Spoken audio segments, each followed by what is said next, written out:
So now that the doors are prepped and completely ready to go, I gotta get those hung and I gotta get some other miscellaneous pieces ready for paint. Welcome to Bodie Vision. Yeah, heard.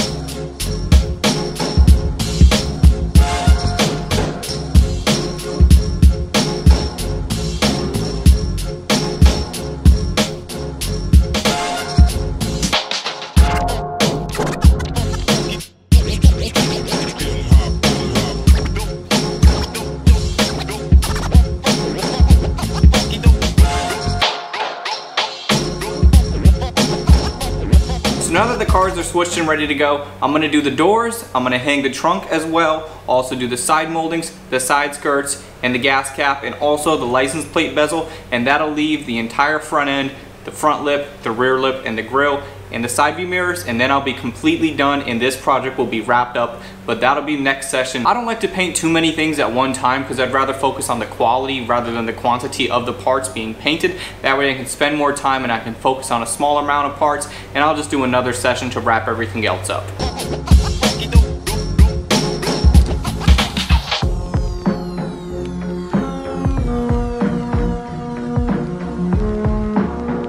So as I'm rigging up all these miscellaneous parts, you gotta rig them up in a way that's gonna make sense. For example, the doors, nothing's on either side of the door and I can do both sides of it, the inside and the outside at the same time.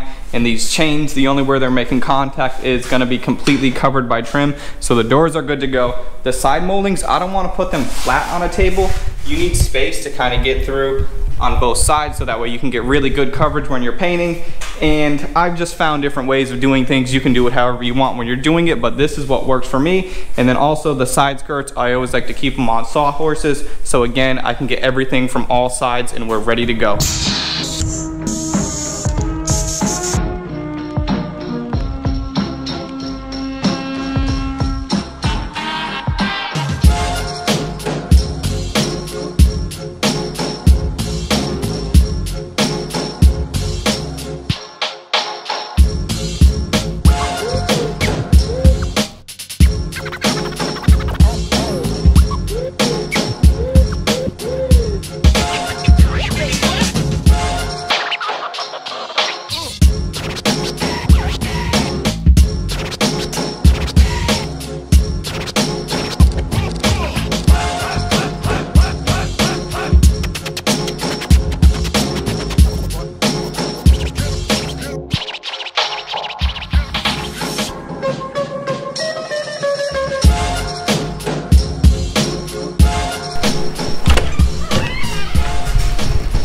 Alright, so the primer laid down really nicely. I mean, I don't have any complaints about it whatsoever. Primer's pretty easy, it's pretty straightforward. You don't gotta really worry about it getting perfect because I'm gonna sand this again. I wanna finish this off with 800 grit sandpaper before I lay down that championship white base coat. So I'm gonna let this dry, and first thing in the morning, I'm gonna come back to get ready to spray the championship white and then the clear coat.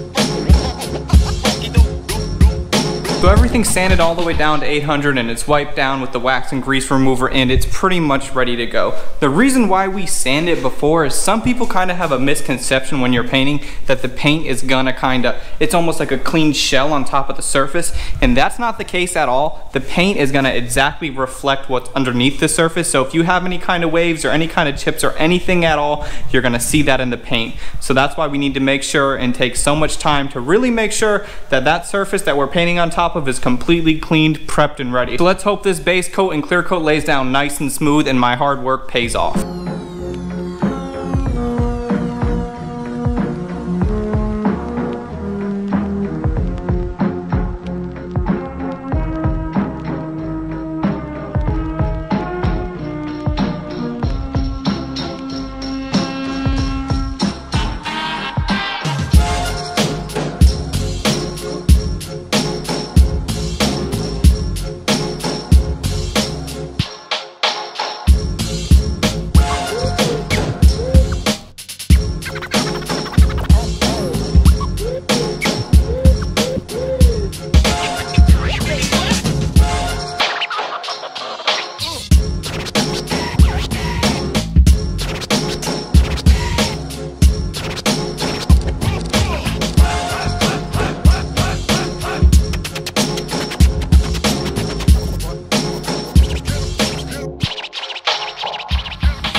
So let's see how everything came out.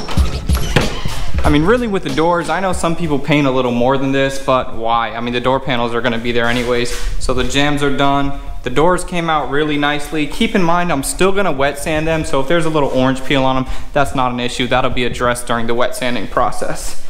And the license plate bezel, side moldings, gas cap, fuel door, whatever you wanna call it. I guess the cap would technically be what's over the fuel neck, and I guess that's the fuel door. Side skirts, trunk, inside and out. I mean, it really looks good. It's getting me so excited to just see more and more white coming along. All the parts that I'm adding back to the car is just gonna make it look that much better in the end. And then when the trim goes back on and the door panels go back on and I can pull off some of the tape and we can get the car together, it'll just look that much better. So now that Josh's engine bay is all white and the body is white, I have just the fender sitting on the car. Man, and it looks pretty cool. I think that black exterior with a white engine bay would be a nice color combo. So I kind of wanted to take this time to kind of show you guys some of the various stages. I know back in video 1, I'll put that right here. That's where we kind of talked about it, but I just wanted to show you. So the first stage right here is when he had the car completely stock. I mean, he got the car bone stock, like we said, and then from there the motor was pulled and then the engine bay was painted kind of a baby blue color, and he had that for quite a while, and then he pulled the engine and then he painted it the green color, and that's what the car was at the beginning of the series. So to go from the OEM black, he went to the baby blue and then to the green and now the championship white. Let me know in the comment section below what your favorite phase of the car was. Do you think that right now we're doing the best thing, or were you kind of a fan of some of the other colors? So that's gonna be it for this one, you guys. As always, thank you so much for watching. Shout out to the notification gang. If you want to join the notification gang, all you gotta do is hit the bell next to where you subscribe to my channel, and then you'll get notified whenever I upload any new videos, and then you'll be part of the notification gang. So thank you guys so much for watching. Like this video, comment, subscribe, do all the stuff you know what it is, YouTube. I'm out.